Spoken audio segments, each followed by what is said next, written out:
Good day to you, sir.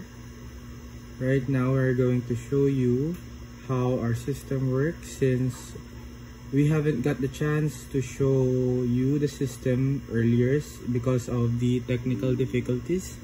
So right now, as you can see, I'm going to show you our database.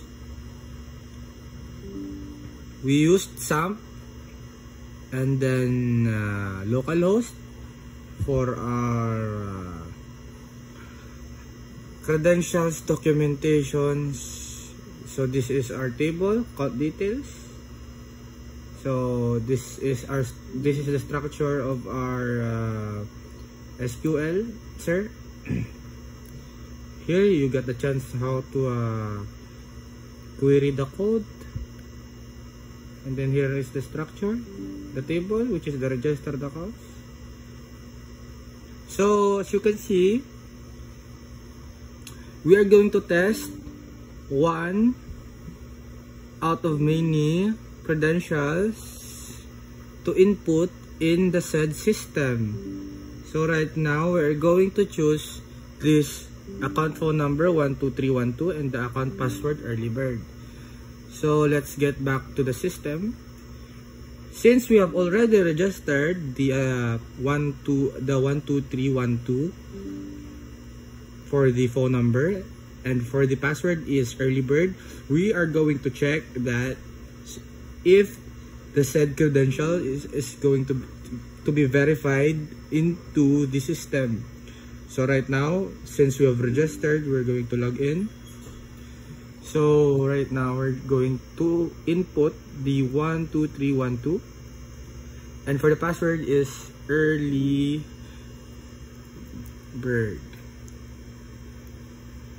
So if you have questions, sir, that why the password is still not encrypted, I put that on purpose, since we are going to use JText field for the passwords on purpose for you to see that the password itself matches the database fields regarding the said credentials.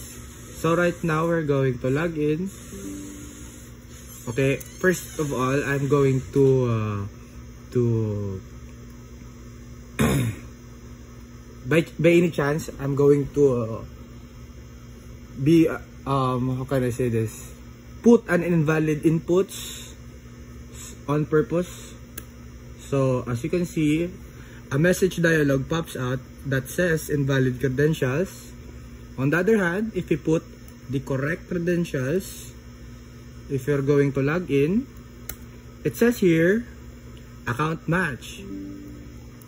So by that being said, after you have entered the credentials and it has matched the data inside the database, we can navigate the page. So here you have the chance to check the schedules. You can navigate through the schedules, and then you can also have the chance to log out if you want to log out, of course. So here we're going to check the schedule page. So here in the schedule page, you have the chance to pick an appointment between going in the morning or going onto the afternoon schedule. So okay, let's get back to it. We can go log out. So right now we're going to check the admin page. So here I didn't put an SQL right here, but I have coded and programmed a specific string values so that you can access the admin page even without putting some SQL folders or even file handlings to do so. So moreover, we will go and log in. So it says here that this is going to be the schedule for today's appointment, when the appointees appointed, that time schedule, those data is going to fall in here where the admin can see it and the admin can navigate through all of those patients entered by the user. So okay sir, thank you, good day.